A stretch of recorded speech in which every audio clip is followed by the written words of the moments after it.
Good evening. I'd like to call to order the Fairfield Township Butler County Community Improvement Corporation quarterly meeting. It's Tuesday, June 17th, 2025 at 7 p.m. Could I have the roll? Mr. Goins? Here. Ms. Schultz here. Mr. Birding? Present. Mrs. Harkemeyer? Here. Mr. McAbee? Here. Mr. Philpott? Absent. Mr. Statzer? Absent. This time to rise for the Pledge of Allegiance.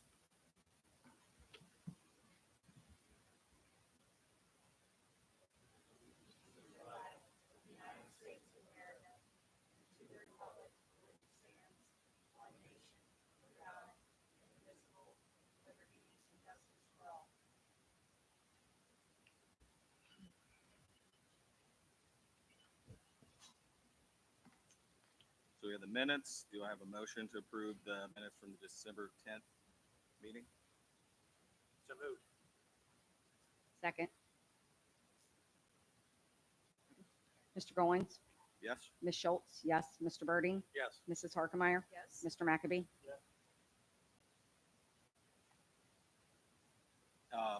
Outside of the schedule, there's really no other business.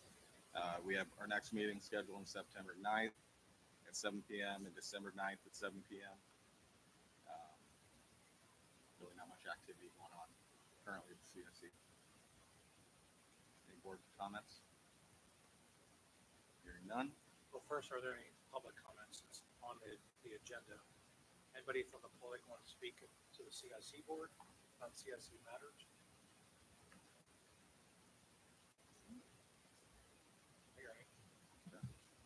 Motion to adjourn. Second. Mr. Goins? Yes. Ms. Schultz? Yes. Mr. Birding? Yes. Mrs. Harkemeyer? Yes. Mr. McAbee? 7:02 adjourn.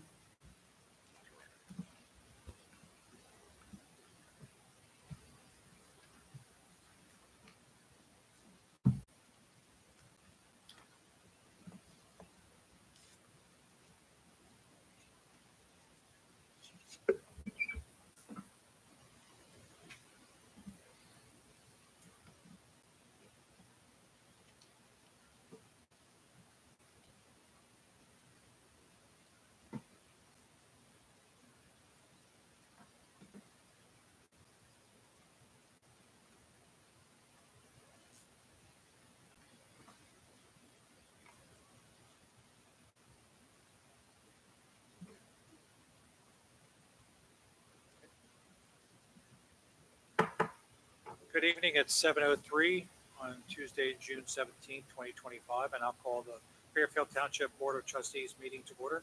Ms. Schultz, you call the roll, please. Trustee Birding?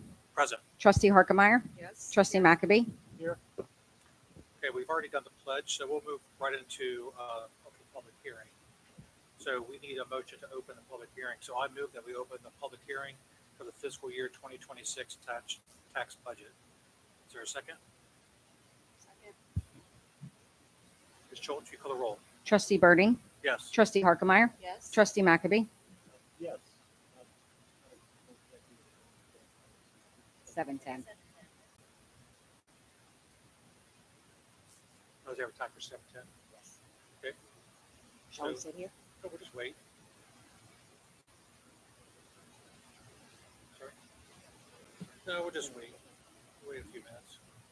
We want to make sure if anybody wanted to be here for it, they can be here for it.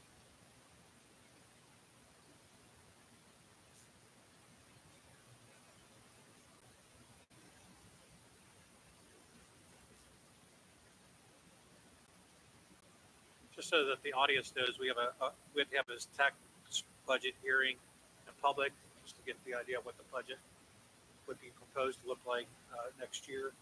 And then we'll be moving into our regular trustee meeting where we have a presentation about our vision plan, right? And then we'll move into the board discussion and then followed by communication. So if you do want to speak tonight, it'd be a good idea to make sure you get signed up on the sheet over there, so that when it's time for public communication, we can call you.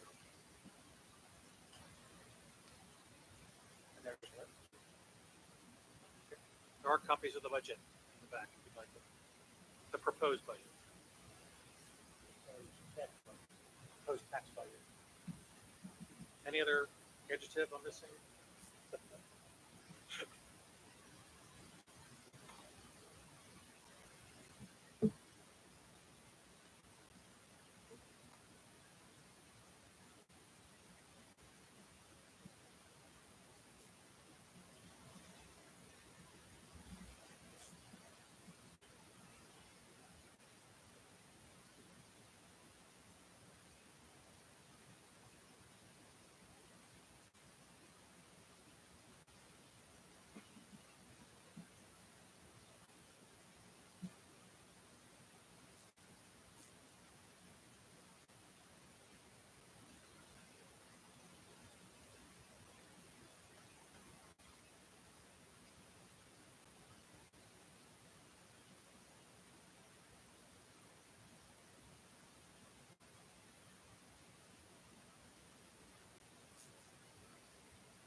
Okay, it's now 7:10. This time I move to open the public hearing for the fiscal year 2026 tax budget hearing. Is there a second? Second. Any questions or comments? Ms. Schultz, call the roll, please. Trustee Birdie, Yes, Trustee Harkemaier, Yes. Trustee McAbey, the motion's adopted. Ms. Schultz, Ms. Mackenzie's going to present this. perfect, okay. Okay, tonight I will go through the list of revenues and expenditures that we have budgeted for. So what we did is we looked at the revenues and we just took a very conservative 1% increase in revenues versus a 5 to 7%, sometimes 10% increase in expenditures, because it just depends on what the expenditure is and how much it's increased. So in the general fund, we project revenues to be $1,630,121. And on the expenditure side, we project $5,175,600, which leaves us with a balance, an estimated balance of $3,164,501.71. On the motor vehicle license tax fund, we project revenue to be $40,400. Same for expenditures, which leaves us with a balance of $23,927.09. In the gasoline tax, we project revenues to be $375,000, $705,000. Same for expenditures with a balance of $237,279.75. In the road and bridge fund, which is our main source of personnel costs for the public works department, we project revenues to be $743,880 with expenditures of $593,880, which leaves us with a balance of $153,516.80. In the police fund, revenues would be $3,078,912 with expenditures of $2,368,380 with a balance of $732,41.92.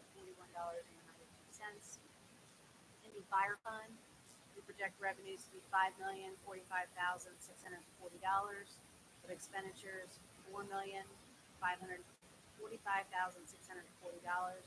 So the balance will be $582,610.36. Under safety services, revenues $1,885,700, expenditures $1,539,850 for a balance of $447,284. Under the permissive motor vehicle license tax, which is what we get the 30% of the county's permissive motor vehicle tax, we project revenues to be $74,740. Same for expenditures. The balance will leave us at $45,344.82. Under the fire and ambulance, which is the fire and rescue, 2281, which is the fire and EMS, projected revenues will be $945,000. Same for expenditures with a balance of $338,773.72. In the lighting district, revenues would be $250,000, expenditures $240,690 with a balance of $13,547.10. In the JED, which we have with Hamilton, the revenue we're projected would be $792,850,000. Under the expenditures would be $2,338,253 even, with a balance of $547,041.31. The JED that we have with Fairfield, we projected revenues to be $31,200. On the expenditure side, we're very conservative with just $5,000.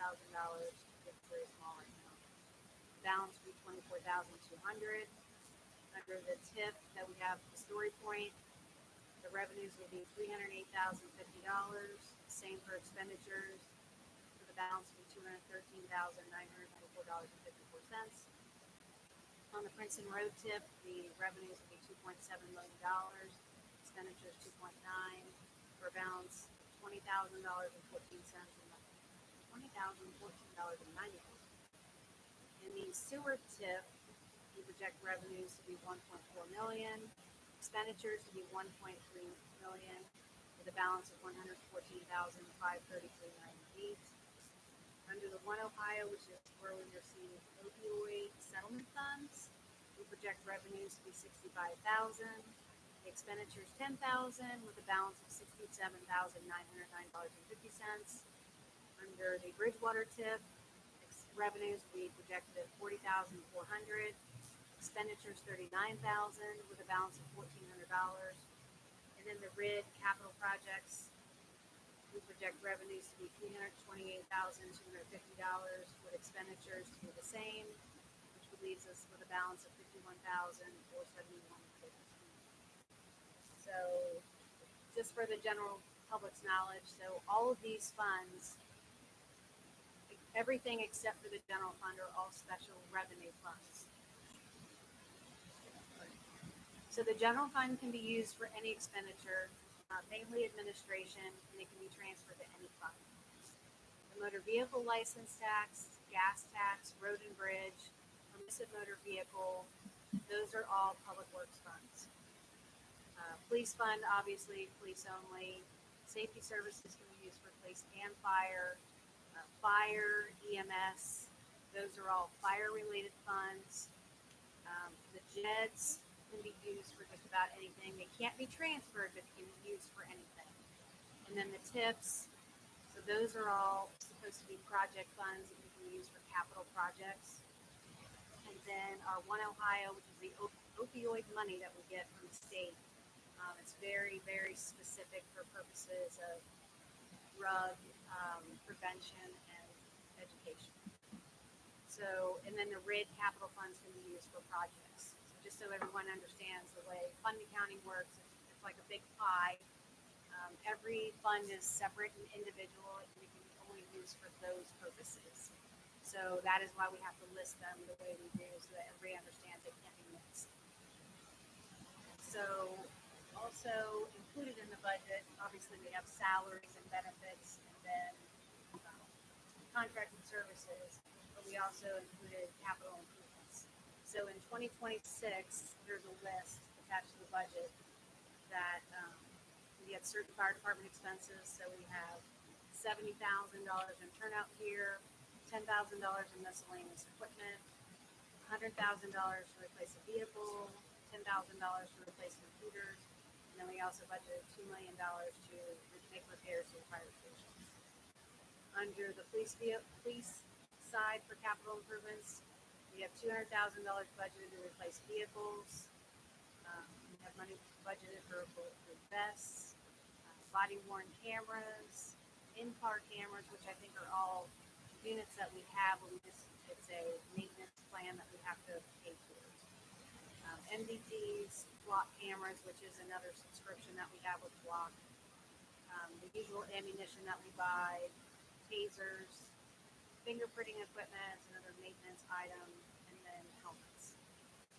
We do not have anything scheduled in the public works department as far as capital projects are concerned. Is there anybody that has any individual questions, like something you want me to clarify? You want to change, look at? You did a great job with the bottom line. Oh, sure. So under the revenues, the total revenue would be $19,828,498. And under the expenditure side would be $23,242,824. So our balance would be $6,779,113.54. And as you can see, compared to the one next to it, which is 2025, we took in roughly $15 million in revenue, and we projected to spend $23 million. We probably won't. Our projected balance right now, as at the end of this year, will be $10 million. So you can see where we're spending more than what we're bringing in, and that's why our balance is going down. Again, these numbers, do they include the capital spending? Yes. Unless you guys tell me otherwise. And I don't know, maybe everybody already knows. Can you tell us what your property taxes? Okay. So in the general fund, these are the funds that we receive property taxes. So we receive the general fund and the road and bridge fund, the police fund. fund. Put a number in, Oh, sure. I was just trying to highlight the ones where we get property taxes. Real quick.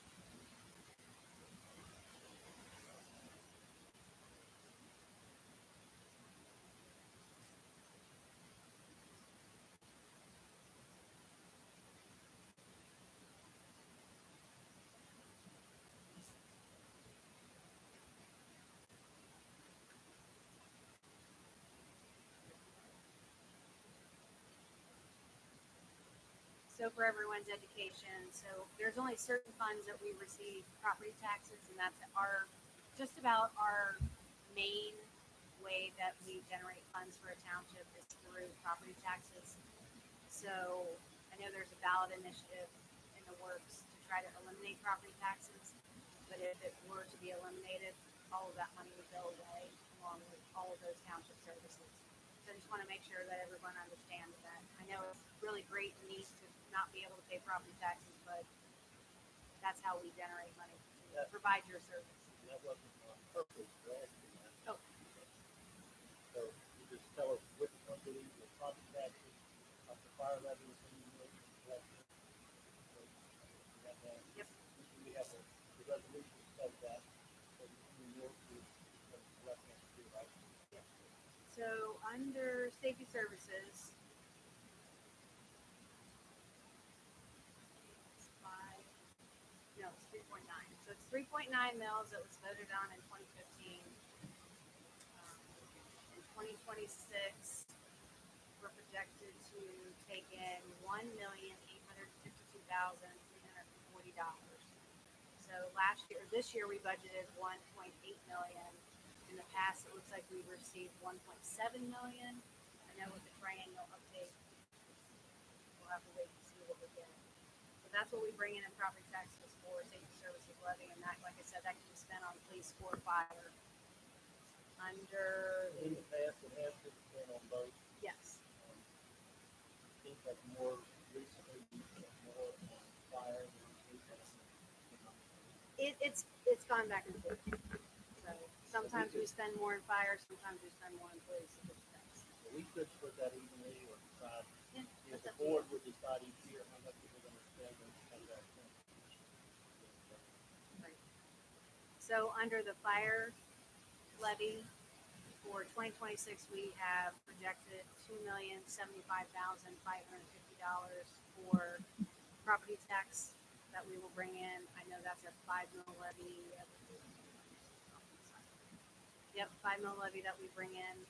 I do not have the information on when it was voted in. I think it's been around for a long time. 08. Okay. I don't think that was the original one, but I think that's the last time you voted on. Okay. Before that. So on the police side, on the police levy, we project to bring in $1,881,630 in property taxes, and I believe that's also a 5 mil levy, 5.9 million.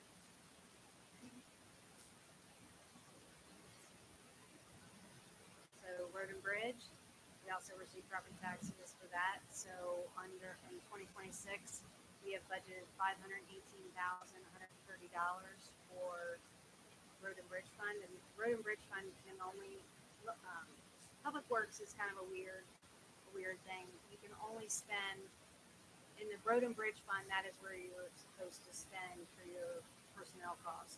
So that is why you will only see salaries and benefits out of this fund. All of the other funds for the public works department are capital only.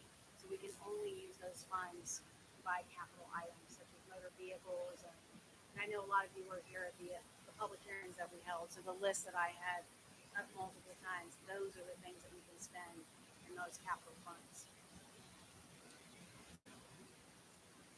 So the general fund is the last one left. So we will receive maybe $145,440 in property taxes. We have 0.29% or 2.9 mils that we get for inside millage. So that's the unvoted mills that we have. And under the road and bridge, I believe it was 0.75. Yeah, 0.75 is, that's also inside millage that is not moved. And then, of course, all of our tips, those are all property taxes that we get. It's actually a pilot payment, which is payment in lieu of taxes. But we entered into certain agreements with developers to help pay for economic development. So we receive property taxes for those, and those payments, we use those to pay for bond payments.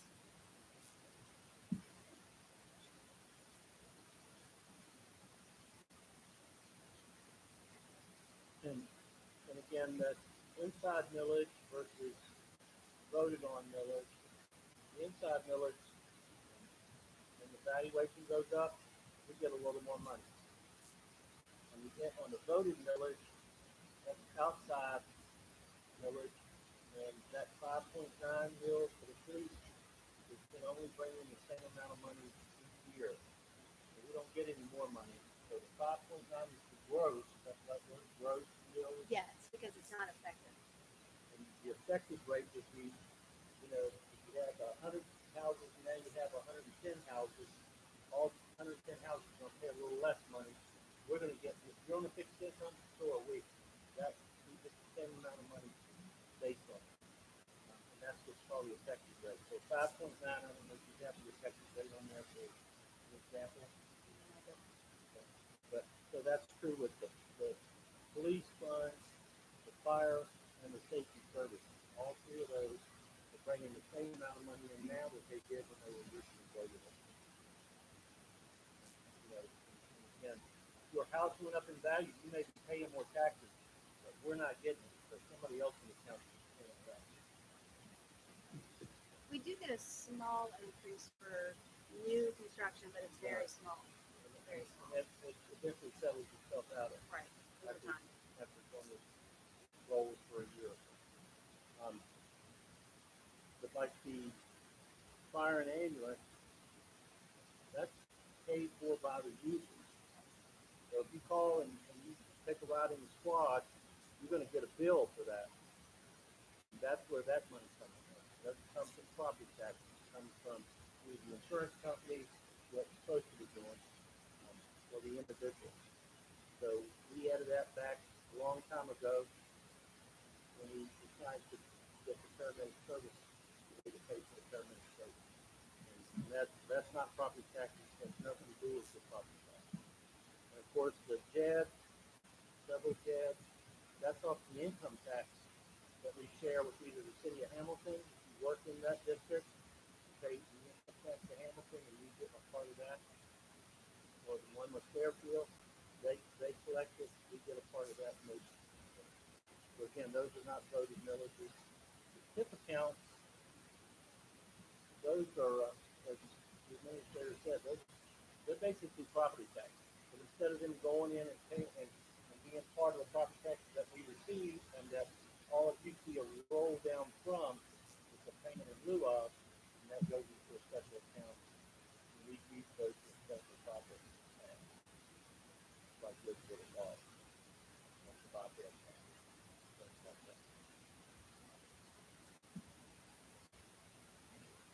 I'd also like to comment that there's House Bill 335 in the State House right now that would eliminate inside coverage.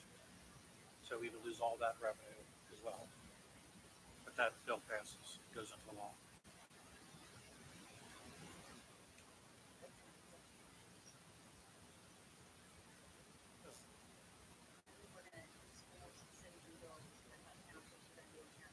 I'd be interested to see what I heard, but who knows? It's still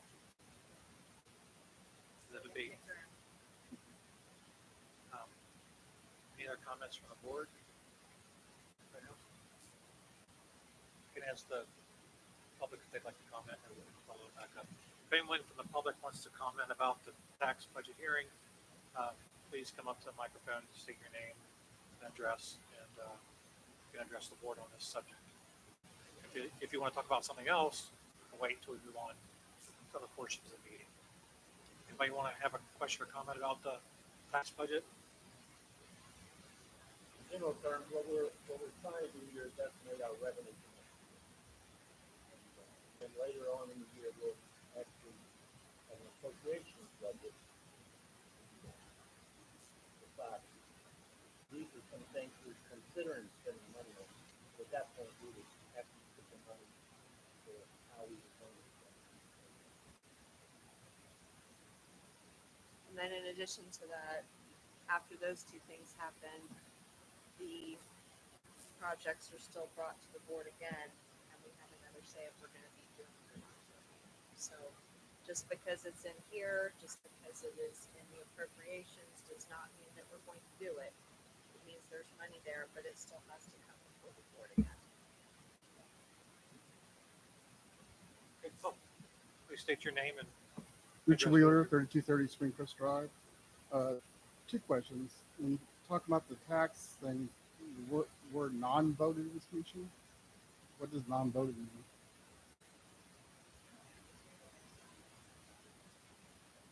It's an amount we're allowed to assess without the voters, called inside millage. And So we're it's something allowed, that's passed by the board? no, Oh. it's just a state law. It's ORC, right? Larry might know. That should be overseen. Yeah, that's lottery ORC. And what we get for those accounts is minor. I looked at it in a while, but the school district get a lot of money. See, when we share that, it's like a 10 mil that we share with other districts. It's not just us. It's also the schools. I think it's also the libraries. The parks. Well, I just heard the term Share it. non-voted and I didn't understand what it meant. We don't take any action at this level to Okay. get that 0.29 mil. All right. Second question, look at the 2026 there. It's revenues of 1.6, expenditures of 5.1. Why is the expenditure so much greater than the revenue? Are we general fund? We have to make a transfer. There's So, others too, but I don't think yeah, we have to make a transfer. So we are deficient in the police, fire, and public works funds, like I've talked about in the past. So to make it to where that we're not, we need money in all of those three funds. So we're going to have to transfer the money from the general fund into those three funds to make them whole, so that we can operate as we normally do. So if she put them in the exact fund we should spend them out of, our balances would be negative. So we have to move the expenses around to other funds because we cannot operate in a deficit. Make sense? Kind of.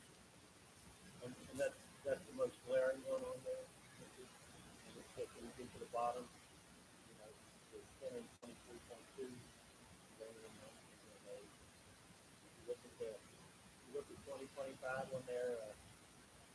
You can get there.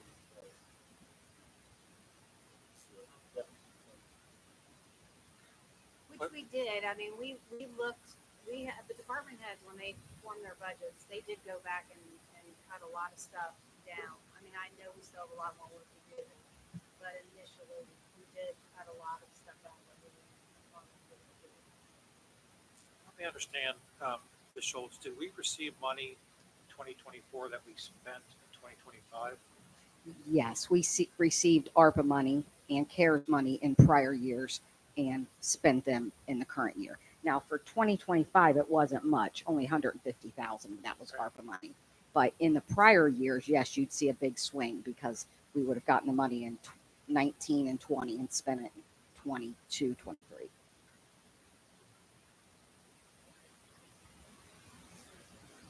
Any other questions or comments from the board?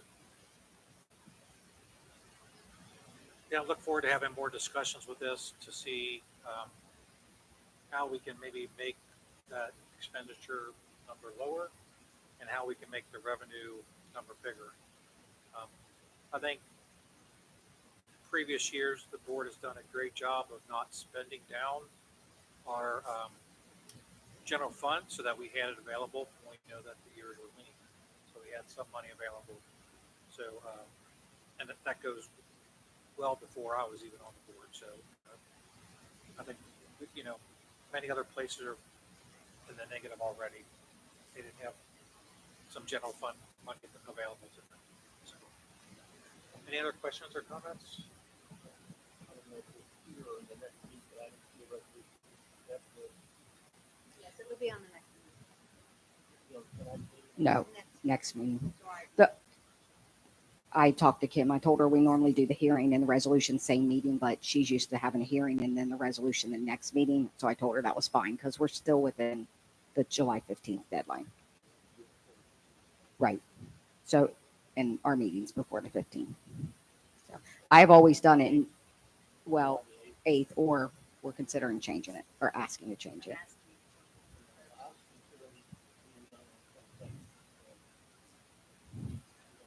I assume we will vote on tonight. Okay. Well, we figured we would have it before July. So Yeah, I haven't done that before, so I mean, but I'll do anything you guys want to do. I usually give people time to give comments back, and if anybody wants anything changed, I'll bring it back to the next meeting and change it. We're not used to doing this one like this. We're used to getting a piece of paper and going ahead and doing it and then argue about it later. But and again, to me, this is about revenue, not about. Yes, yes. So again, if we say we expect to receive $19.8 million next year, we think it's going to be in this category. And what we have to say about that. The next line, the expenditures, is where we're going to have a discussion. Right, but I would like to put this in front of you so that you're thinking about it, and as we go forward, the rest of, the administration, like our department heads, as we go forward and develop this final budget going into the year, I want you guys to have an idea of this is what the expenditures are going to be. Yeah, I appreciate it.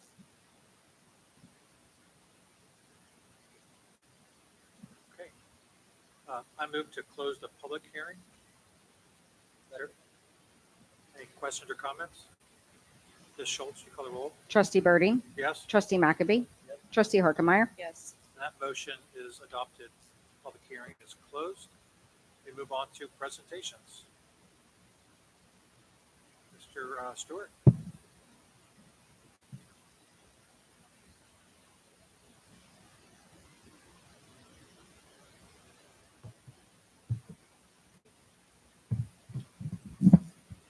Good evening.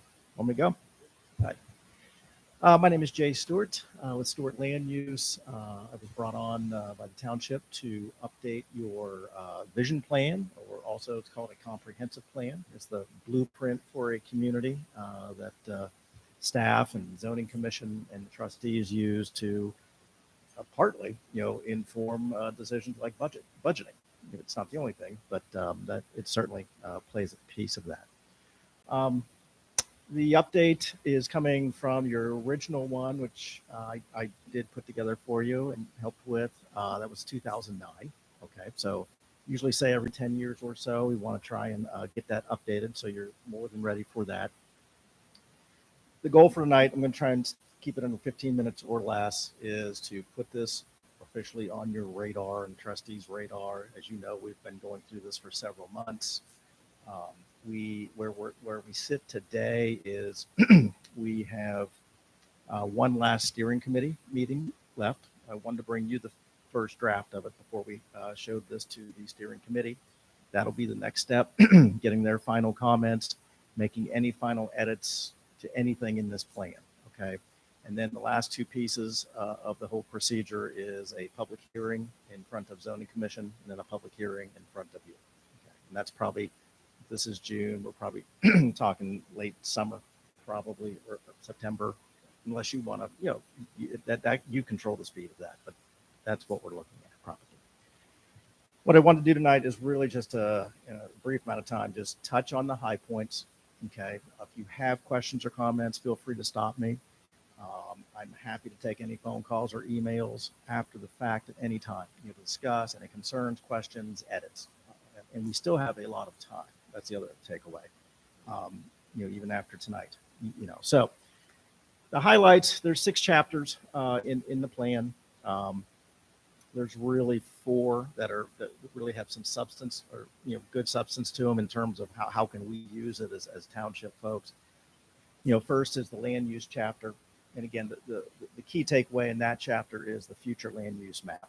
The future land use map is the single, probably most important page of any comprehensive plan or vision plan in terms of how it affects and directs and informs rezonings. frankly, which come to you as you know.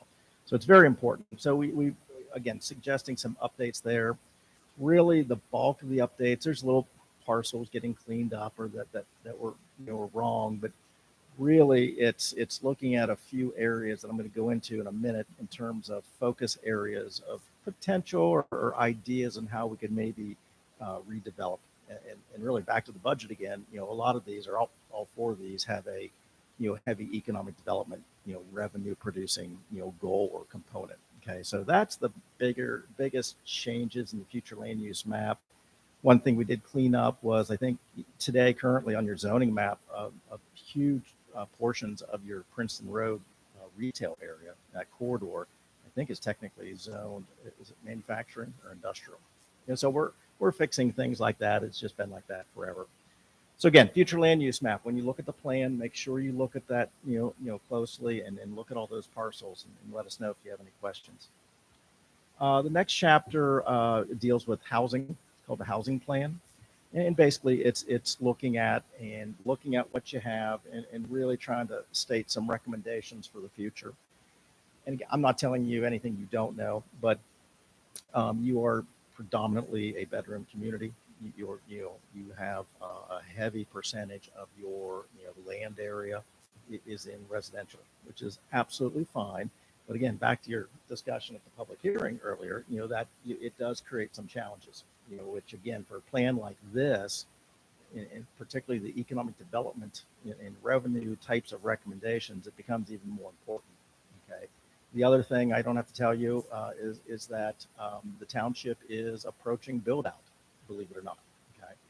I was surprised, even though I've never left the area, but since 2009 and actually really diving into this, I was surprised how little amount of vacant land is actually left. Not a bad thing. It's just my takeaway there is I would tell everybody is what you do let in, what you do approve, what you rezone. Be very, very choosy, and very, very strategic about it. I'm sure you are always, but again, you have a finite amount of land, okay, and I'd be very strategic about how that gets developed. So back to the housing plan, again, just some recommendations. In terms of the housing and the land zoned or future zoned residential, again, there's not that much, but certainly there's enough for several more rooftops to come in. Some of the recommendations include consider bringing particularly a subdivision of any size, bringing that in as a PUD or maybe making that mandatory where they have to come in as a planned unit development. Again, we're trying to get an overall better quality development with that and provide some flexibility for developers. There's recommendations about mixed use developments in residential. Again, you don't have a ton of opportunities for those, but for example, the Gilmore Road property and the Kettering Hill, that's the biggest piece you have. Maybe there's opportunity for residential in small pods to be incorporated. Again, developers are looking for that type of flexibility to have that residential piece a lot more than they were 5, 10, 15 years ago. Senior housing came up a lot in steering committee and surveys. Again, if it's important to you, which I heard it was, and it's important for every community because most communities have a shorting of senior related housing products. All I would say there is, there could be ways to be strategic about, again, your remaining residential, appropriate types of parcels.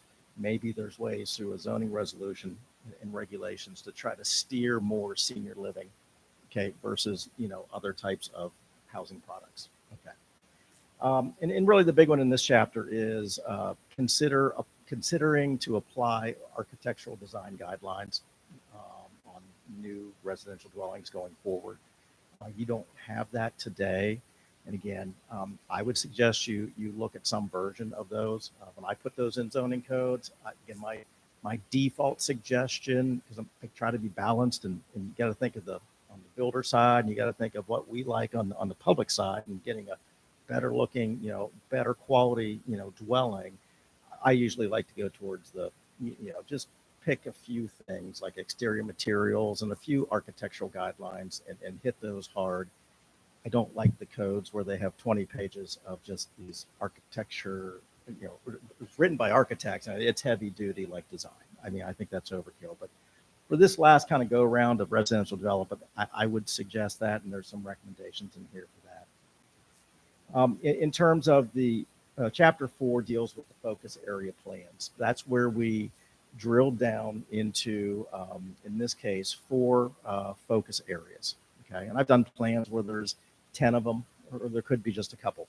I think, coming up with these 4, I think what that tells you is that you're mostly built out, and there's only so much opportunity to kind of recreate or do certain things. And so, these 4 are important though. The first one is the what we're calling, just for now, but it is the 5 Points district.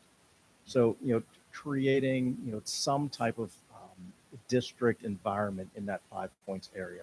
Okay, and really, as you're coming from the roundabout, okay, a couple thousand feet off of both roads there, how can we, put zoning regulations in place, or there's suggestions on putting those in place in terms of, converting maybe some of those homes into small scale. Again, this is small scale coffee shops, boutique retail type of stuff, small restaurants, that type of little district. You also have opportunities in that neighboring residential neighborhood. In turn, that's your smallest lots in the township. So there's some opportunities there to get some, kind of symbiotic relationship and making that. The Route 4 Gateway area is the second one, focus area. Again, that's up Liberty Fairfield and Route 4 as you're coming into the township. As you know, that's one of your primary front doors and gateways. So again, we looked at that and just threw out some recommendations. The general vision is to look at this defined area and say, how can we re-energize this? It does, it's got some older, land uses. It's certainly a lot of underutilized. It's at your door, so I think, but certainly putting the zoning framework in place to incentivize that when redevelopment does occur. Another, big recommendation on the Route 4 Gateway area is, in the name, creating a gateway. And I will mention that, throughout this plan and throughout our discussions with the steering committee, I think a high level theme throughout is the opportunity to, you've done some branding, you've got the newer logo, and you've done other things throughout the township. Again, you're going to see a lot of recommendations and a lot of opportunities to kind of, take that to the next level. Okay. The Gilmore Road mixed use district, we're calling it. Again, as you know, that deals with, the one large property currently under the single ownership of Kettering Health. You've got a few other parcels across the street from that. That is really your last large chunk of land that you can, do some large scale planning with. And again, it may get piecemeal, and it probably will with several developers, is my guess. But again, trying to take that next step to say, okay, and basically the takeaway from this is, reserve those road frontages for, land uses that are, more typical up at Princeton Road. Again, probably not as many if related uses, but again, restaurant, small retail, even some small office, because you've got, again, that property has great long linear length of road frontage, both on Gilmore and on Hamilton Mason. So again, the takeaway on that one is you have a finite amount of we'll say retail service oriented frontage properties on Princeton. And as you probably know, the Princeton Road corridor, which is the last focus area, it is fairly set in place. There are barriers effectively on every side of it, with the exception of south as you jump across 129, and now you're into this probably your last big chunk of developable land. So again, reserve those areas for for more of that retail and restaurant type stuff, and in the back, certainly the office, the revenue producing stuff, maybe some mixed use residential, small amounts, but so great opportunity there. On the fourth one, which is I mentioned Princeton Road corridor, again, the location in terms of expanding that corridor it's set. I mean, it's effectively, it's surrounded by either residential or cemetery or whatever barrier, State Route 129. So what's the takeaway there? The takeaway there is make sure you keep where you're at, maintain the look and feel, and then how can we upgrade the look and feel. And again, I think there's gateway and branding components. You've done an awesome job, out in front of Bridgewater Falls, and you basically set the tone and theme design wise for that. And so there's opportunities to carry that down. I think land use mix, which this comes into, this is another high level theme throughout, with me saying be choosy, but what you allow in terms of land uses, on the corridor going forward. I'd be very strategic and particular about that. When you do upgrade your zoning resolution. Okay. And then lastly, last chapter, we did add this. This was new, I believe, from the last plan in 09, is a connectivity, which is basically some places call them a pedestrian, plan, a community connectivity plan. Basically, it's taking a look at the township and it's identifying where do we have existing sidewalk and pathway network, and where over a period of time, what's the plan to create a better connected community. I think the focus was pedestrian first, but certainly from a bicycling and other modes of transportation. But that this is probably pedestrian first, bicycling second.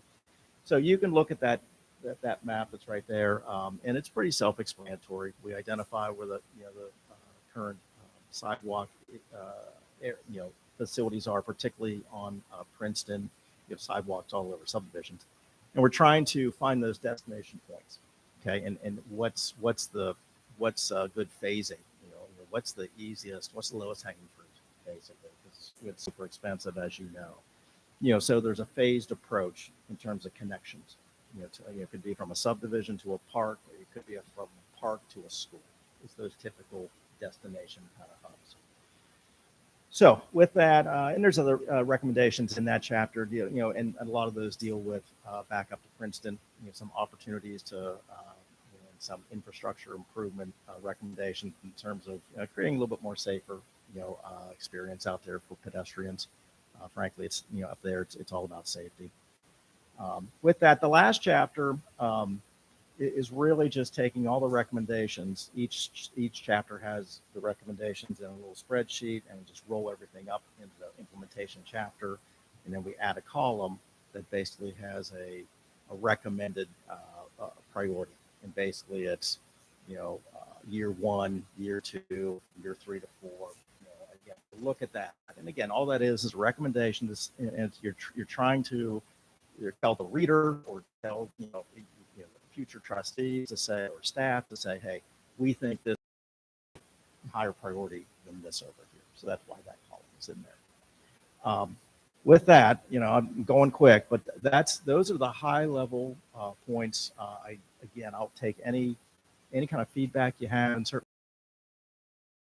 certainly if you have anything, we have, I said, probably realistically 2 or 3 months. You could still make edits, but again, the idea is that as soon as possible, if we could get a final first draft, get it in the steering committee's hands, and then get it into that public hearing process formally. So, do you have any questions or comments? Trustee Harkmeyer, you run this committee. Do you have any comments you'd like to add? Yeah, I think this was a very worthwhile project that we did here in Fairfield Township. We brought in multiple members of the community to kind of work through various sessions. I would welcome everyone to get a copy of that report, which is available here at the township. But it kind of walks through some things that we can do immediately and some things that we can do long term too.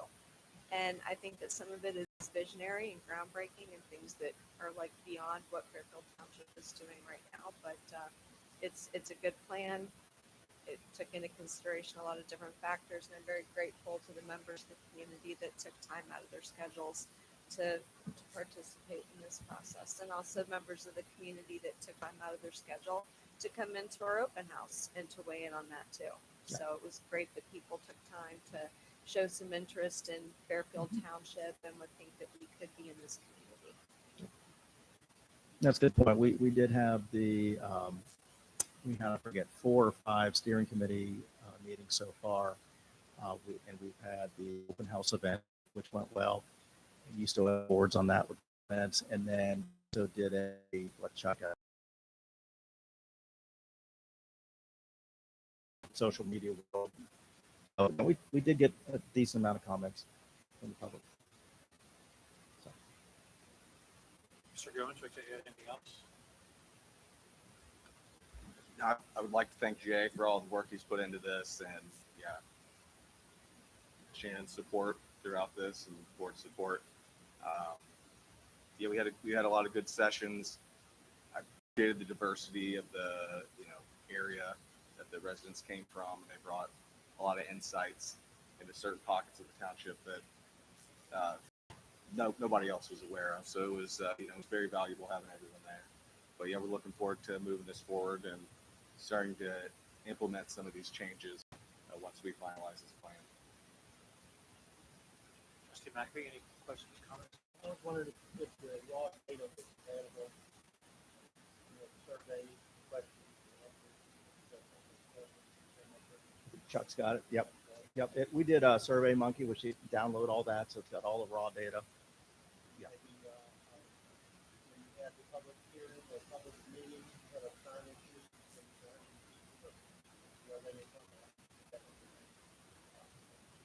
Yeah, I think Chuck's kept all that, and you still have the boards, and there you go. If you want, you can see the presentation boards and some comments. Yeah. He's got that.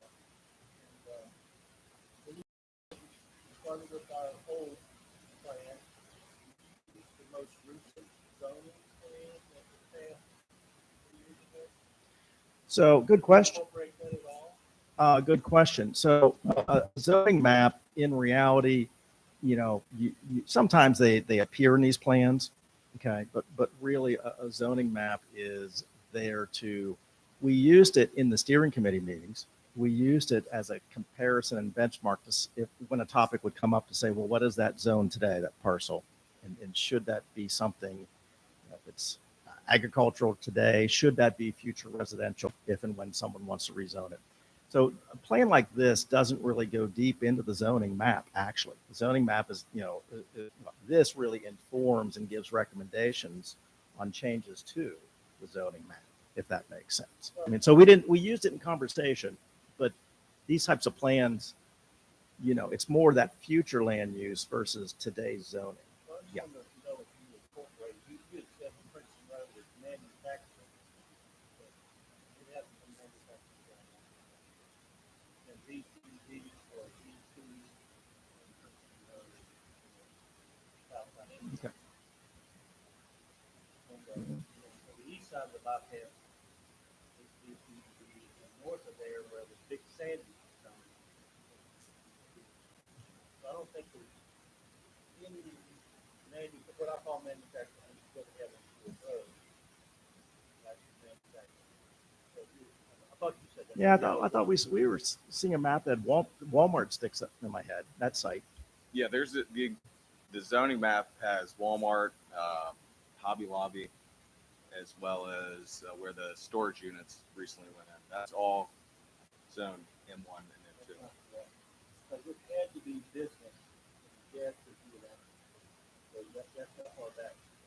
I don't know which, again, the zoning map we're looking at, maybe that's certainly needs to be updated. Okay, so I can understand the confusion there. I remember that. That's yesterday, we had any business. I could be wrong. What about Collegeville Road? You didn't mention that 158 down there. Is that considered at all?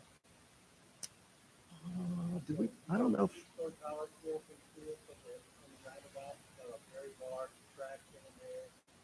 Most of the time it looks like a fishing hole, but I don't think that came up. Did it come up? Yeah, so that's an area right near Seward Road. Yeah. It's industrial. It's zoned M1 also. M1 and M2. that is M1 or M2 or something. I don't know if it goes. Oh, you're talking about in the south there where you've got that. I mean, basically Right. your manufacturing area. Although, But, yeah. We did talk about that. Along Seward, it's Yeah. developed, and maybe there's one more building to go back to, maybe the train tracks, I'm not sure. But there's a another tract there, 100+ acres, owned by one individual.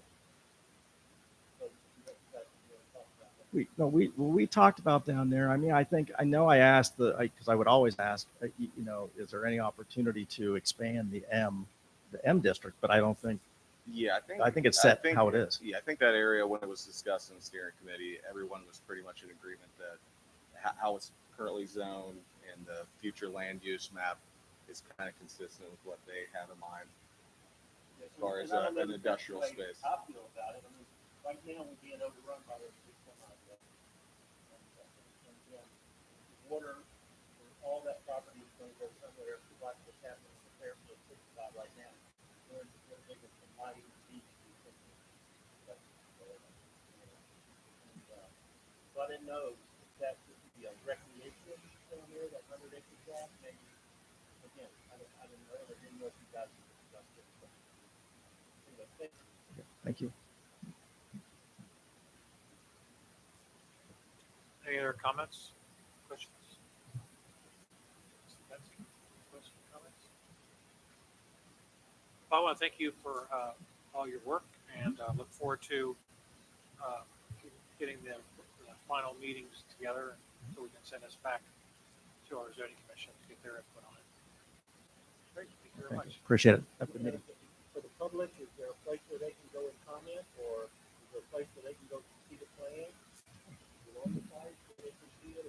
So currently, it's in draft form. I mean, we don't have it out anywhere public. The public could request a copy and we could provide it. But we could also slap it up on our website as a draft for the community to review. Yeah, if we can certainly do that if you want. I would say the actual overall PDF is pretty large with the images. So if you do that, you might want to break it up into the 6 chapters, to make it more manageable. Yeah. For people want to download it. So. And again, I think that's important. If people want to see what's being recommended for their neighborhood or right outside their neighborhood, it would be nice to hear that. Thank you. Great, thank you. Okay, there's no old business, so we'll move into items for board discussion. Mr. Betsy? Is that it for today? Oh, okay. Right. We already talked about it. So schedule of events for the remainder of the year. Given that we just started talking about the budget, I didn't know if everyone wanted to continue with our schedule of events that we have for the remainder of the year, if they would like to scale back, or would there be any possibility that you continue to do it to get the budget on where you think we should be and what we should be spending, especially.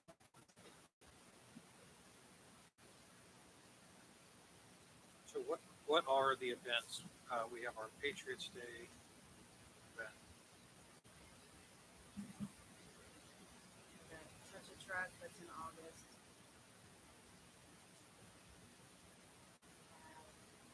Halloween. Trunk or treat. And then I believe there is a lighting event at the Bridgewater Falls.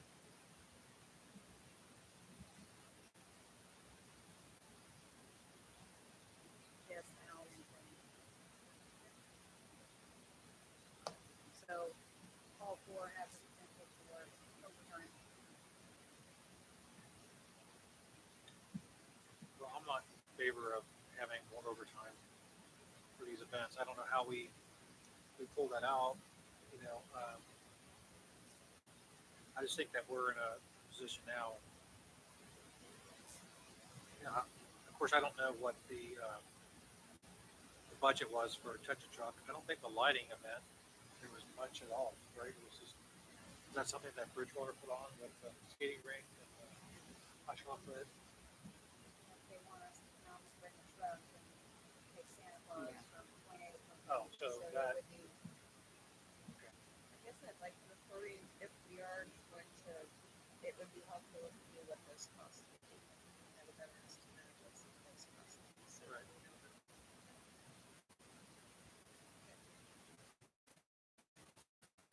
The big one, if I remember right, last year was the today. Told we spent about $30,000.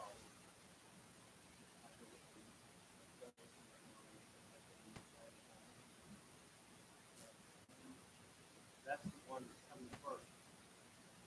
I know we've received some donations. We've received some donations. What's that about? My own feeling is we have donations in it, can go forward and we don't spend anything but the donations. That would be one thing. It's gonna cost us a lot of overtime or anything like that, then I would suggest we contact the donors and say, do you want the money back? Or if you want to put your name on the pickleball court, just see where that goes. I don't think we ought to be spending $30,000. I didn't think we should have spent it last year. So, but I agree, I'd like to know what the other ones cost. See. What our minimum cost would be. One guy in the truck, or however it's worth. And maybe they would ride in a pickup truck and maybe we would have to take them back. Okay, I'll try to do that. I'll look to see maybe what was that.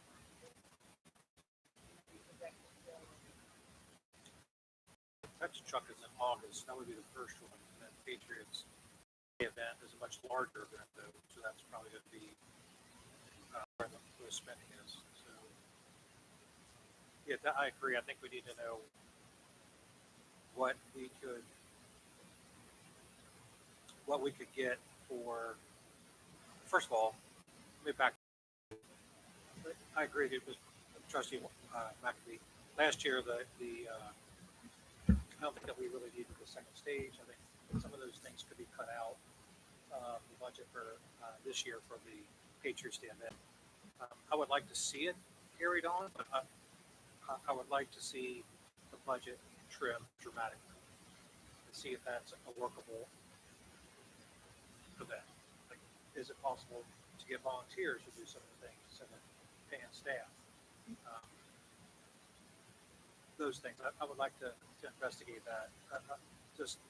I was kind of floored last year to find out what that number was after the fact.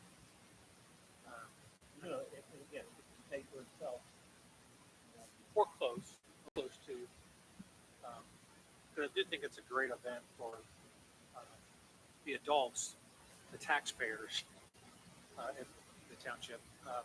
We have several events for children.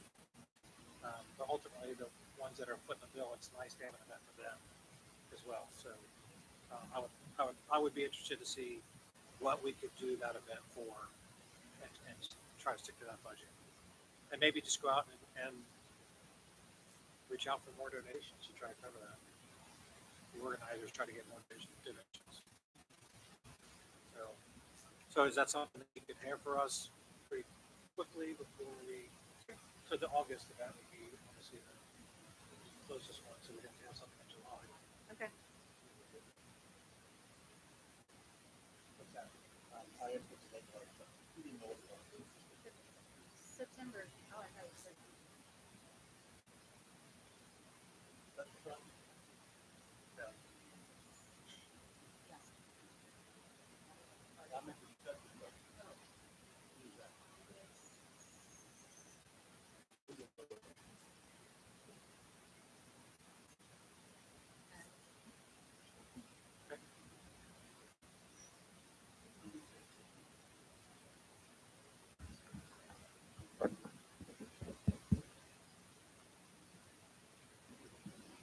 Okay, move on to the next item. Payment list for 2026. Okay, Jeff provided you with some recommendations for paving for 2026. He also provided you, I know there's a question at the last public hearing about how the Public Works Department decides what roads that he's going to recommend. So he wrote up his recommendations, like how he works towards that to figure out what is paved. And he also provided pictures of the roads that he recommended. So on his list, he has, so for option A, Jamie Drive, Spring Meadow Drive, Ashview Place, Summerdale Lane, Autumn Hill, Weathered Oaks Lane, and Weathered Oaks Court, and it would total, this is an approximation, $324,394.30. We have option B for Rensselaer Estates Drive, Cumberland Lake, and Conley Bottom, which would total $158,610. So in the 2026 budget, I had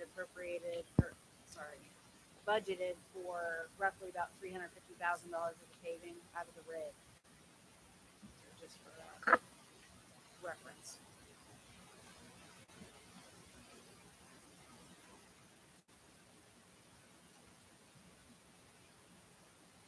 Mr. Bennett, you want to add any comments to your presentation? The first option A, several of those streets would be like completing an area that we be paving this year. Like back in Weathered Oaks area, we're doing a couple streets and stuff back in that area. That's why that option is the way that it is. The Rensselaer Estates, there's 17 years it's never been repaved. I know we have a lot of other subdivisions that are older, but back in that area, it's been black matted, been crack sealed.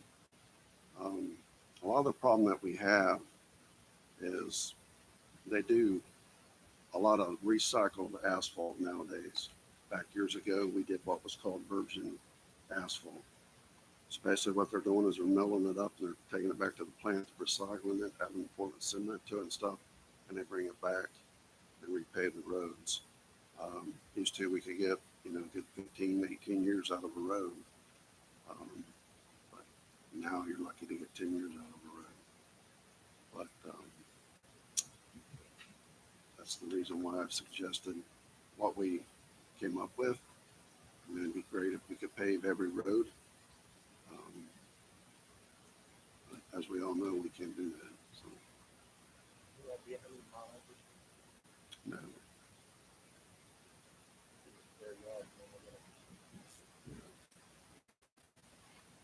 And that's just a projection. I reached out to the engineer's office, and they have a formula that they kind of use. I mean, with that estimate, that does not include any base repair or anything like that. That's just mill and fill. So, that adds up if you have base repair. And in some of those areas with the pictures that I presented to you, as you can see, they're in really bad shape. They're going to have base repair. What about the concrete work that goes with that? That's additional. So, any idea? No, I don't usually know until you guys give me approval on what you want to pay before I go out and try to get a calculation of the footage and stuff of the curb and gutter. If we do this, 300,000 300. for cement. You know, So if we said it would be the same number next year, we really don't have any crew. We're at $500,000, $800,000.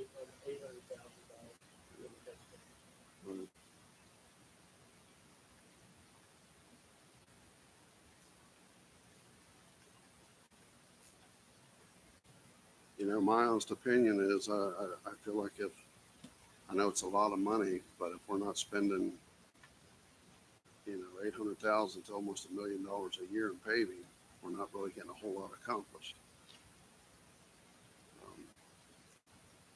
I feel like we're in a hole now as it is. We have so many subdivisions and stuff, that I feel like they need paved, but. We don't have $800,000. I agree with what you're saying. We don't have just $800,000. Yeah, it's.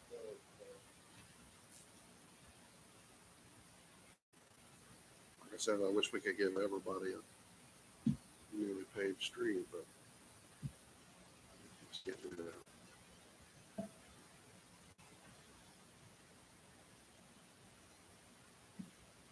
Some of these pictures, we've already been filling the cracks of these streets, Yeah, trying to make them last longer. right. Dura patched them, crack sealed them, and like I said, back in Bristol Estates, all that's been black matted.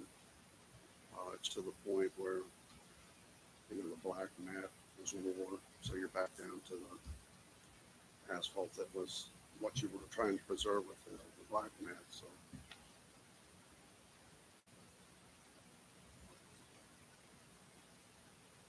It's 3.2 miles. This picture here is eye-opening.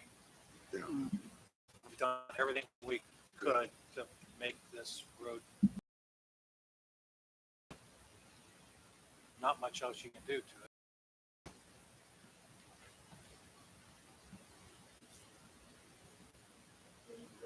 yes.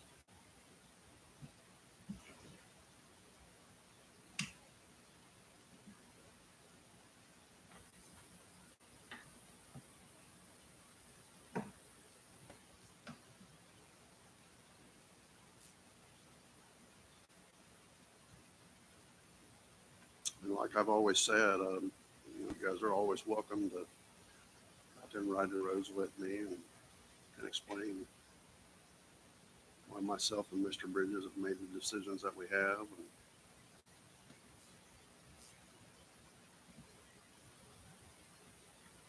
And then that column threw me off when I first looked at it, because it doesn't have .00 behind it.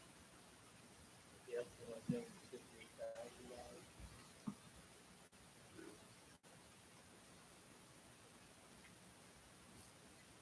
that'll have a lot of base repair.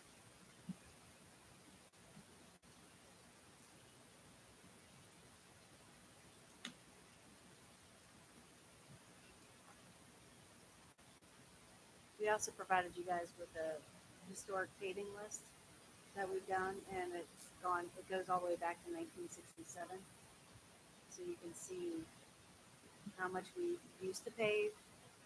It's pretty, I was kind of surprised, but I tried to get as many miles as we could going back to 2012. But you can see where we used to do about 0.5 miles, and then we started doing 1. And back then it was costing us about $150,000, and then it was 200,000. And then in 2017 we paid 3.1 miles, and we paid 458,000. And just recently in 2024 we paved 3.8 miles, and it cost us $1.1 million. So you can see the drastic difference in the cost of how much it costs us to pave now versus how much it costs to pave then. Just for a point of reference on the budget, can you tell us the 3 or 4 funds. So we can use the permissive motor vehicle tax, the gas tax, the motor vehicle license, and then the RID. So, like I said, I budgeted 328,000 out of the RID. We will still have carryover in the RID from our last, because we budgeted $1.2 million for the paving, and it only came in at 834,000. So we will definitely have carryover money available to absorb some of the costs.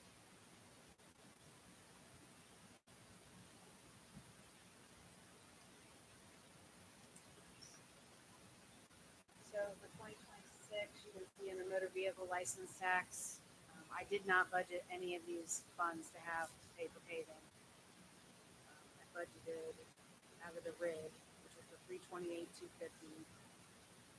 And then we can also use, I think what I did is I budgeted a certain amount of money for concrete out of like odds and ends of the TIF. Like when we had leftover money in the TIF, I budgeted money for that, for concrete, and some money in the JED. Still the 328 on page for the, that's got down, whether that's,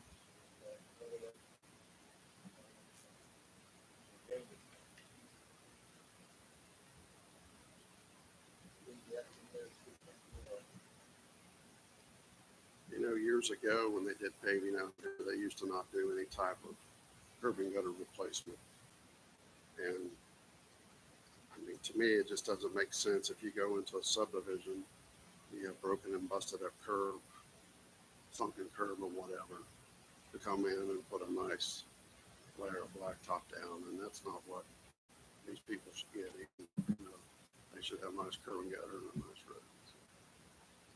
I know Liberty this year, because we have progress meetings every 2 weeks with the county, and Liberty's not doing any curb and gutter this year. He's just paving, and they're catching flack over it already. Because that's where Jurgensen is at now. In Liberty Township. You're not scared of black. No, it's not.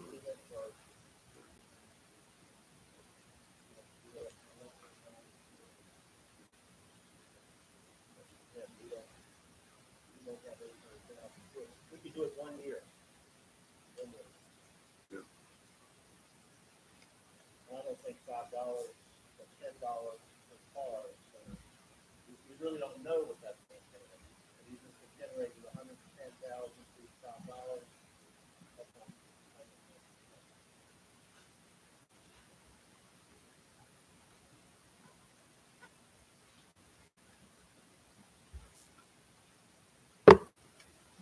So what are your recommendations? Any thoughts?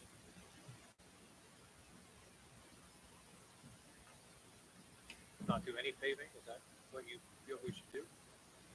Or not do like this? And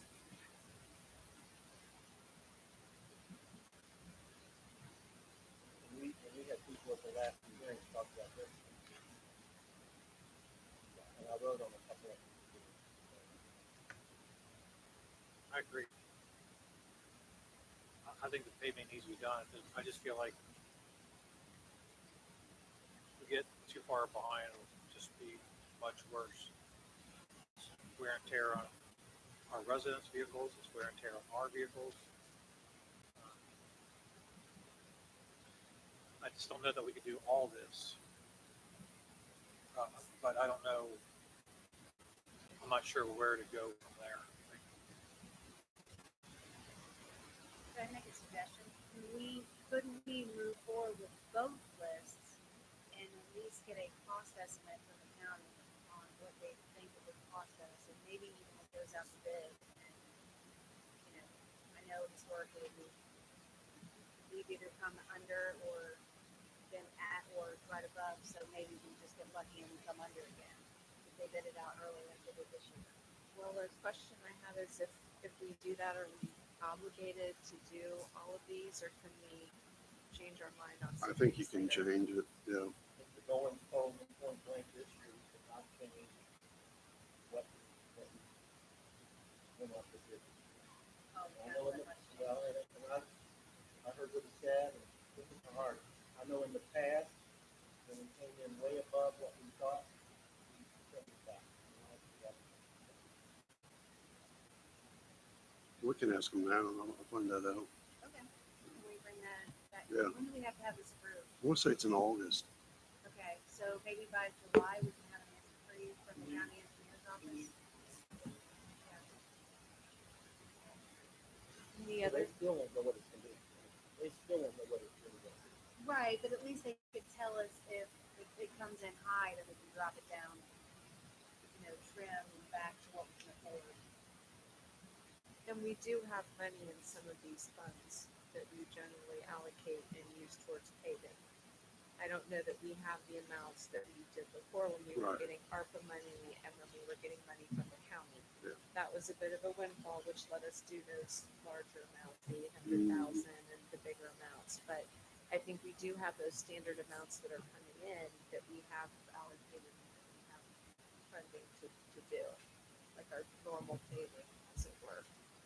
Yeah, and the engineers list said that the estimates will be sent by October 1st, and once they're reviewed, changes should be sent as soon as possible. So that means, to me, it sounds like we could change as long as it's fairly quickly after the estimates are sent to I mean, us. they're still doing stuff, change orders now with Westchester and Liberty, and they already started paving in those areas. We had a meeting this morning. you know, add to it and stuff. Add it to it. But I feel like they would probably work with us and we could probably do What that. Shelley just said though, on the estimate, Yes, it said that the roads need to be to them by August 1st. Estimates will be back by October 1st. Once reviewed, changes should be sent to the office as soon as possible. Final resolution due by December 1st, no changes after. and you still don't have to do it. They have in the past, Yeah, I think we Criteria. have, yes. Yeah, we did. I've been getting them soon. You know, this is how we've got into this. We spent more than we had a dedicated fire.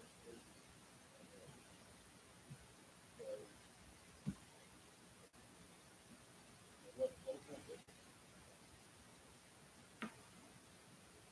We need to budget 800,000. Money we don't have. Well, as of right now, I'm not in favor of budgeting $800,000 for roads that we don't, the money we don't have. I will say in the past, we were given counsel or advice that we did have revenue streams for the spending that we were doing. Good. They didn't come to fruition, but we were given that we, all three trustees were asking, is there money to pay for these? And the answer was always yes. And so we made those decisions based on the data we were given. Some of those things have not come to fruition and has put us in a bit of a bind, and that's, anybody can govern when it's easy. You have all the money you can. But we have to make some tough decisions. This is one of them. So, Again, we can skate by one more year, break it around, and do that.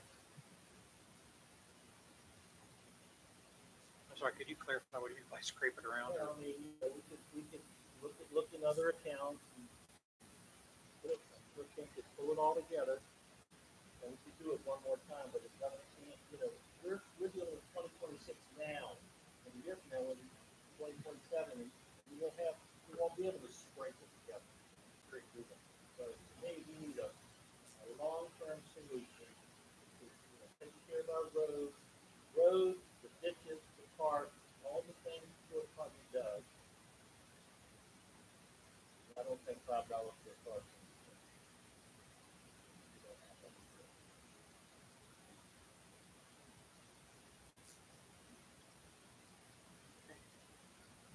So I guess the direction that we are giving our administrator and our public works director is to send this list to the county to get an estimate, or we're waiting until August to send it to the county. All right, it's got to be there by August. Yeah, So the we're first thing waiting I'm for gonna July. ask them is if, you know, we get a bid for 800,000, can we pull back on that if need to be? Okay. That's gonna be my first question. All right. So we'll have this on the July. We'll try to, Agenda. yeah. Okay.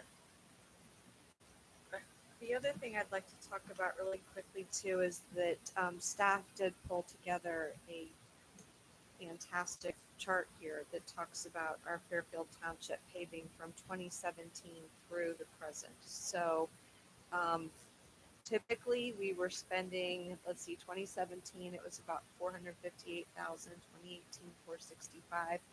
2019 it was 292,000, and 2020 it was 375, 2037, 2023 was 438, 2024 was 1.1 million, and 2025 834,000. And so what I think is really good to know about this chart, which you can ask for and you can get it if you like it. But I think the thing to know is that typically, at least since 2017, we were spending anywhere from 300 to say 400,000 in that sort of ballpark. That I think the low was 292,000, the high was 458,000 or 465. But in 2024 and 2025, as I mentioned a few minutes ago, we got some ARPA money, we got some money from the county. So we were able to add to our general, the paving that we usually do. Okay, so that was sort of an attempt, and we're very grateful that we got that extra money to be able to do some additional paving in the township. But typically, our numbers are not that 1.1 million or the $800,000. They're more in the 292,000 to the 465,000. And I think too that there were discussions from prior board members too, where we did actually escalate and do more paving over time too, because we realize that's an issue. But a more normal number is not that 800 or that 90. So, but based on what we have in the road and bridge and the funds that we have available to us. Not that I don't want to, but we have to exist on what we currently have. Well, I think what he's showing us today is 500,000.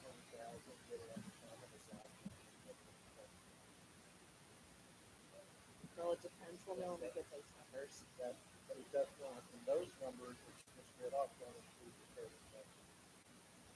We'll have to get the numbers and see what the data tells us. But thank you, staff, for pulling those numbers together for us.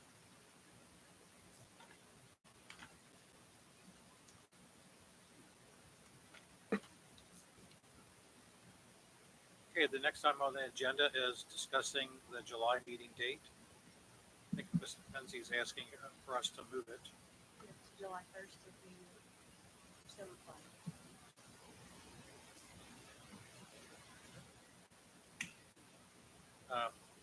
I am available July the 1st. About the rest of the board. I can do that. Trustee McAfee? Well, I'm really thankful for the next week, so again, what I was thinking is we can have the rest of the stuff that we're gonna have to make. We wouldn't have to try to rush to get to the last week, but we're on. So the auditor can get us all the information we need as we go forward with some of the other items on the agenda. They have to turn information around in 10 days. So it's gonna be airtight for that. No, we should have a little, like a week cushion. So we're good. Do that 2 weeks today. Yeah. There's not a lot of room that I can do today. You're right, today's the 17th. She barely squeaked by.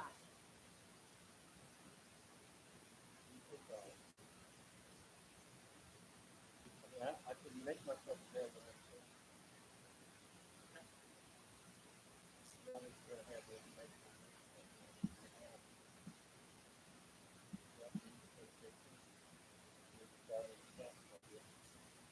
So if we don't have it, we could have just a special meeting to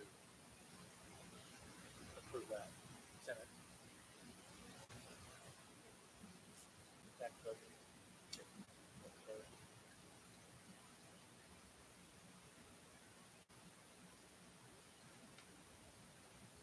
Okay, well then I make a motion to move our, is there a motion later in the agenda? So we would have to add it, sorry. I make a motion to amend the agenda to, well, we don't have to do a resolution, we can just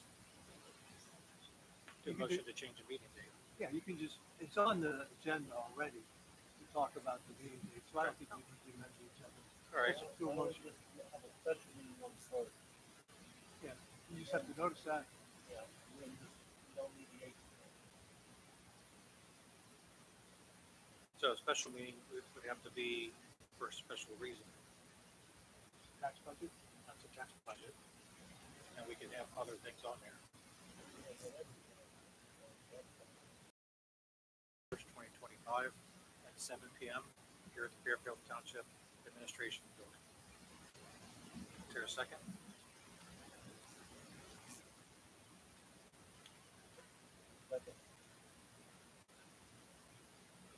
Trustee Birdie, Yes?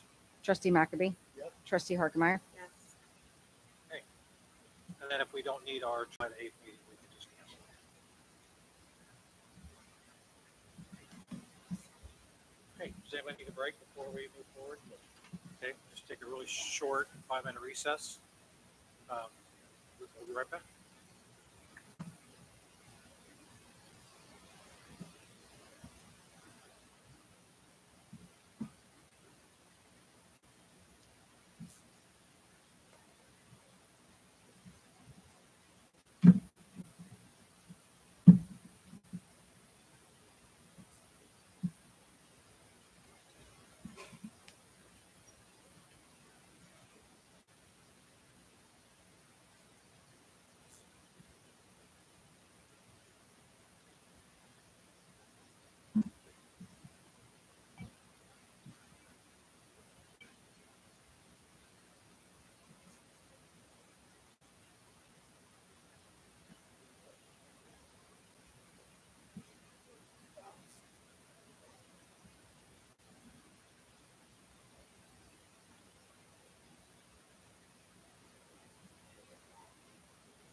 Okay, we are back from our recess.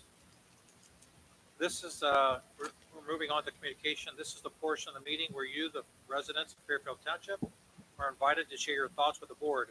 Please know that this time is to listen to you. Your comments are valued and will be taken into careful consideration. The board will not engage in dialogue at this time, and presentations are limited to 3 minutes each. We have a few people signed up tonight. First one is Chris. Please state your name and clearly into the microphone. Thank you. My name is Chris Darling.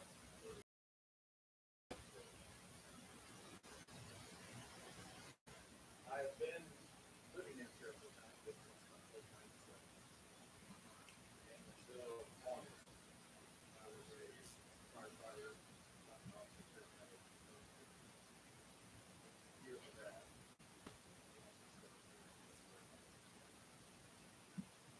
But that's why I bring that to you as well.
you very much.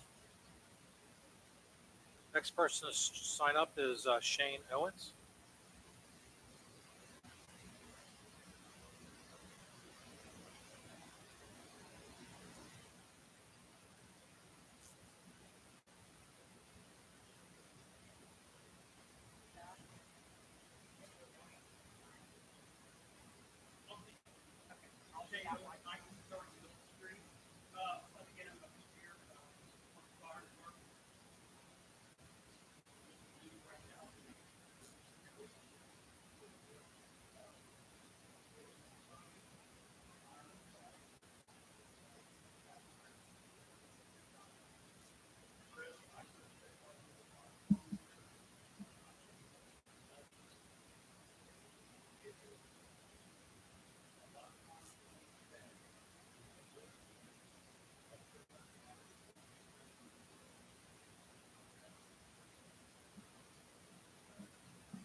My main concern is I don't want to see what Chief Berger has established. I don't want the fire department to lose that, and that's because I want the firefighters and men and women of the fire department to be safe. And I get it; it's tough. I mean, I worked for the City of Middletown Fire Department for 25 years, and we were the first ones to get cut every time when the city was short. And I felt that there. And it's no blame. It's not your guys' fault. It's your job to manage the money and build what we can get. But I don't want the fire department to lose the staffing that he was able to establish right away. Hit the ground running. Did an fabulous job. And I ran under the new model before I retired, and a lot of people don't. It's they don't have the education. I mean, you can ask questions, but it takes some people question, well, why do you use so many people on a certain call or whatever, and there's a reason for it. And it really does. There's times where we need extra help, and also having the extra help a lot of times it prevents injuries. So that goes back to if we go below minimum wage because of funding, we're going to have more injuries, et cetera. It's just, yeah. So I'm asking the board of trustees if they could just really strongly consider supporting a funding format, another levy, renewing the levy. And I understand the other departments are requesting to, hurting. Just some levy for the fire department. Thank you. Thank you, Mr. Owens. The next person to sign up, I'm sorry, I'm having trouble. Is it? Yeah, sorry, scratch. Is it Kathy Lyle? Lyle? Okay. I apologize for mispronouncing your name. I'm Kathy Lyle. I live at 7413 Preakness, and we've lived there since 1988. And it's Ascot Downs, and it kind of ties into Riva Ridge and all that area. And my question last week, and I hope somebody looked into this, was the roads are very, very bumpy. You come up Riva Ridge or some of them and you feel like you're going to have your tires realigned because it's so bumpy. And you come in off of Hamilton Mason from Dixon. Well, last year they surfaced Dixon all the way up to Citation, and that was the newest road in the whole area. And I'm just wondering why that road was picked to surface and nothing else. And it was the newest road in the subdivision. Well, actually, a lot of it had to do with the part coming in off of Hamilton Mason. Dixon was in such poor shape. So that's why that was chose to be paid from there to citation. As you mentioned, that whole area back there is in poor shape. That road gets a lot of the traffic from people coming in, going back in your area, or some of them even cutting back out to go back out to Morse Road. That's why that road was chose. Back there in Ascot Downs, several years ago, we tried to do Durapatch. It's a common thing that we see in almost every subdivision. We call them laterals. A lot of it is like where utilities and stuff run from this side of the street to the other side of the street. But yeah, I mean, I understand it's an older subdivision and it's in rough shape back there. Well, and it's funny because you said Rentschler, and Rentschler was built in 2005, and we were built in 1988. Yes, I understand that, but the overall condition, that's what I was saying. That was built in 2005. It's like I said, the product that we're getting from these asphalt plants is not what it was back when your subdivision was developed. So they just don't hold up as long as And like your area. obviously the repairs don't either. Yeah. Yeah, unfortunately. And I agree with everything that the prior two gentlemen said, that the fire are very important. Thank you. Okay, does anybody want to speak that did not sign the sheet? Okay. Great. We will move on to the next item, which is the consent agenda.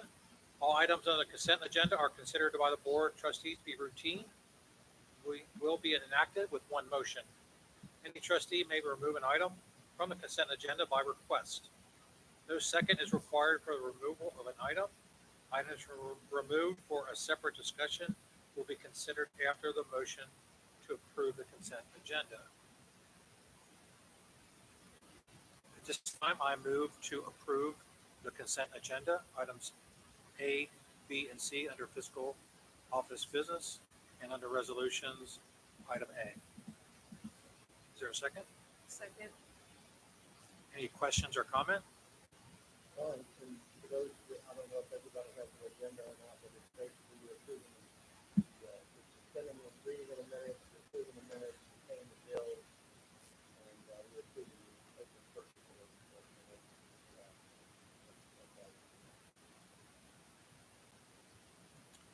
Ms. Schultz, will you call the roll, please? Trustee Birding, Yes? trustee Harkemaier, Yes. trustee McAbey, Yes, and then we've got to speed the process up, routine changes.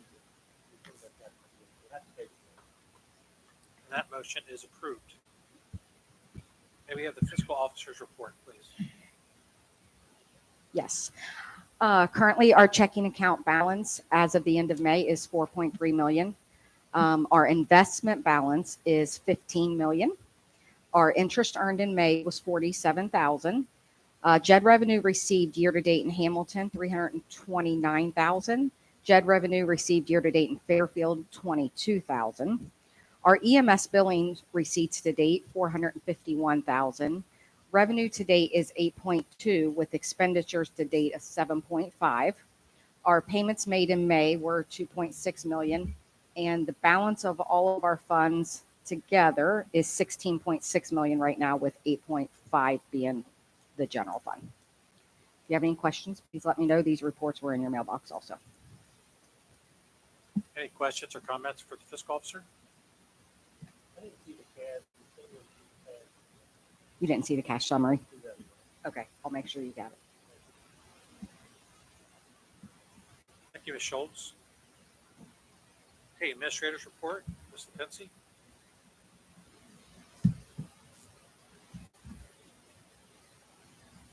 So under resolutions, resolution number 2592 is a resolution authorizing the levy of a township motor vehicle license tax pursuant to the Ohio Revised Code section 4504.18. So as you know, we've held the required two public hearings that we had to hold. And we would be required to approve this before the end of July so that it can be sent to the Department of Transportation to begin collections January 1st. Yeah, sorry, end of June. So I do want to thank the trustees for being present at the last public hearing. I did watch it online. I thought a lot of our residents made some great points. I think our trustees made some great points. I would like to have a little bit of discussion about what Trustee McAfee said. You mentioned something about you would like to see this go before the voters instead of making this. Just can you elaborate a little bit more on Yeah, that? and what I meant by that was, I'd asked the people, in the crowd, how many people thought they would want to vote on it, and the majority of them voted on it. Of course, what I was thinking that $5 per car times two would generate a decent amount of money for us to be able to continue to maintain the roads. But after the two public hearings, during the discussion, and seeing the hands that went up, I think we should let them vote on it. Not this issue per se, I don't know if that's allowed, but it's not going to raise the amount of money we need. So I think we need to look at some type of meal, some type of property tax that the people can vote on and decide how they want to vote. And that's what I meant by that, voting. Not on this issue itself. I'll be voting no against it, although I thought when we started the process, it was at least, I thought I would be in support of it. But again, after the conversation and the other people I've talked to, I think, again, I'm okay with residents voting. We could put if we put 1 mil on, just for talking sake, if we put 1 mil on for roads, that would generate $795,000. 1 mil, which, when you heard our conversation, around 800,000 is what we're looking for this year. To me, that would be more of a permanent way of taking care of all the roads, the ditches, the things that we are responsible for all the time. And you do get the vote on. If we of us vote 2-1 or 3-0 to put this on, and I don't even know, it's probably a lag time to get the money, probably 2027 before we can get any money. We still don't know how much it'll be, and we still don't. It looks to me like we're going to be in a deficit mode. So, and I'm okay with you guys turn it down. The voters turn it down, and we'll do whatever we can with the money that you guys are giving us. And I'm okay with that. But that's what I meant. Okay.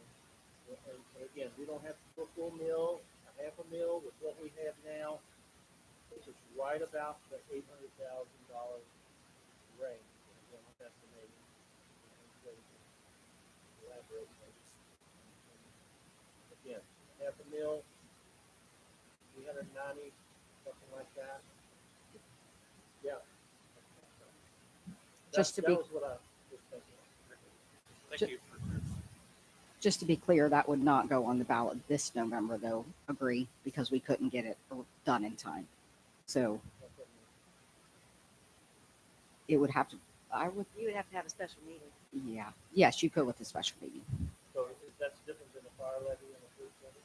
No, it's the same. I think she's just, everything has to be filed by August 4th. So you Yeah. would have to have a special meeting to discuss a road levy and then ask the auditor Well, to what we certify the could do millage. is agree tonight, we want to send that to the auditor, how much is a mill rate, Mhm. how much is a half mill rate, how much is a quarter mill rate, and we could do the same thing that I think we're gonna do with the fire levy and maybe even the police. We could still get on the November ballot and let the people speak. I've said that for the last 10 years, I've said it for my first 12 years. Anytime we can let the voters vote, we should do that. And we take care of it. We do what they tell us to do. And they tell us by giving us money and not. So we could do it this year. Okay. Trustee Harkemaier? I do have common ground with Trustee McAfee on this one. I'm not crazy about just saying, hey, everyone give us this $5. I think that it would be better just categorically to ask our residents if they want these or not. I think it would be a bit much to ask for more than one thing if we were to approve something for this year. And that's if we, we're going to talk about resolutions B, C, and D. But I think it's a lot. And then the other thing is that there's this whole thing going in Columbus right now where they're talking about getting rid of property taxes altogether, which could be on the ballot this time. And that has the potential to really, really get ugly. So, and the other question I have too is what if the residents say no? And we need to be ready for that. We need to have a plan for that. Because they might say, sorry, we're not in a position right now where we can do something like this. I think that the more we ask for, the less likely it is that they're going to be in favor of it. I think if we ask for multiple things, I mean, people are struggling out there right now. People are hurting, people are struggling, and it's a lot to ask, and I think we need to be sensitive to that. So I would think maybe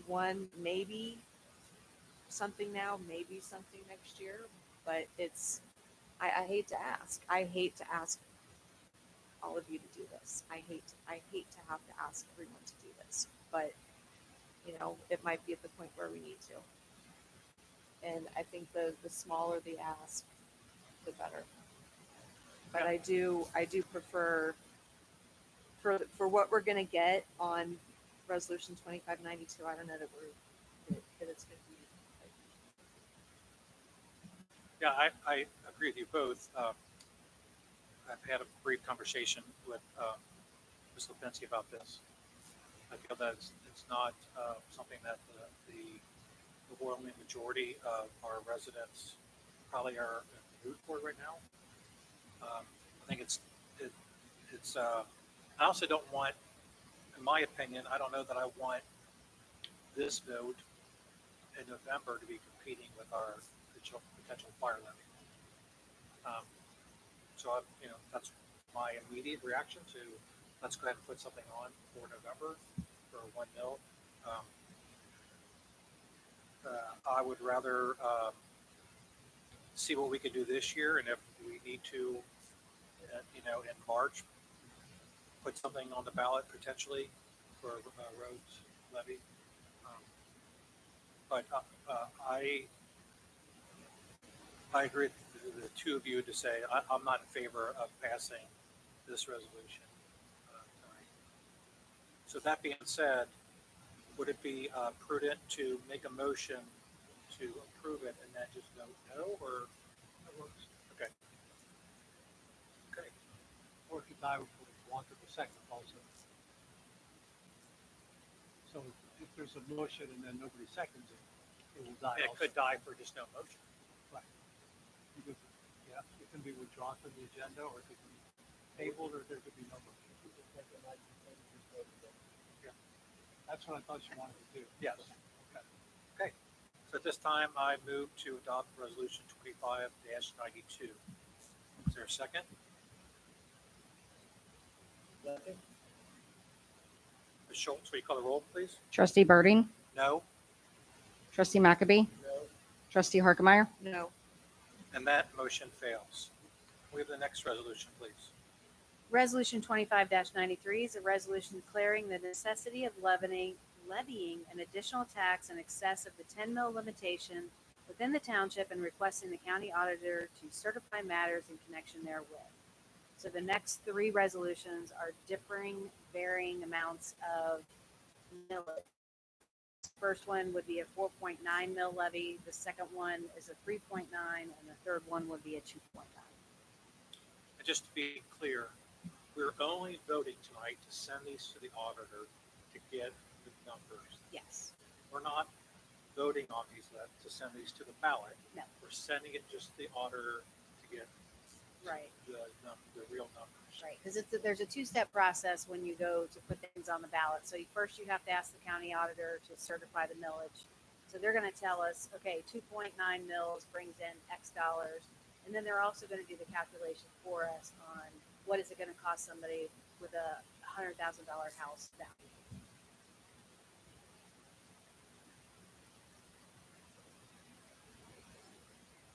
Sorry? we could approve all three and get the estimates back and then make a decision. Right. So we're not voting to put these, just for clarification. We're just doing this so that we can see what each would bring in. Yes. And later on, we can have some additional discussions over which one you Right. think would be better? Yes, ma'am. Okay, I move to adopt 25-93. Is there a second? Second, Okay, any discussion? I think we made it clear what these intend to do. Ms. Schultz, you call the roll, please? I'm sorry. well, and I didn't mean to keep you slow. Again, just why are we doing, why are we just sending levy request information to the county? The police department's filling the red, we're filling the red, and making the red next year. Why are we just doing the county? Well, I think that's, in my opinion, what was before us. What the biggest need is the fire department. I feel like if we ask our voters for too many things at once, it threatens the passage of any of them. I think we need to find out what they're in the mood to pass. If we get a passage on the fire levy, then we could potentially come back and ask for a police levy. We could potentially come back and ask for a roads levy. But I don't want to go out and ask them for everything at one particular time. I think that's, in my opinion, and I could be in the minority here, but I feel like that could potentially jeopardize the passage of what our biggest need is, which is our fire department. And why is the fire department the The most deficit. Yeah. The largest Most budget deficit and the most because of what? deficit. because we're Spend, acting like we're going to spend the majority of the safety service money in the police department, right? Mhm. So if we 50/50, that's safety service money, then all of a sudden the fire department is not as far in the red as they would are on paper, and the police department would need some money quicker. I understand what you're saying, but again, it's okay with me if the voters decide that they want a 2 million fire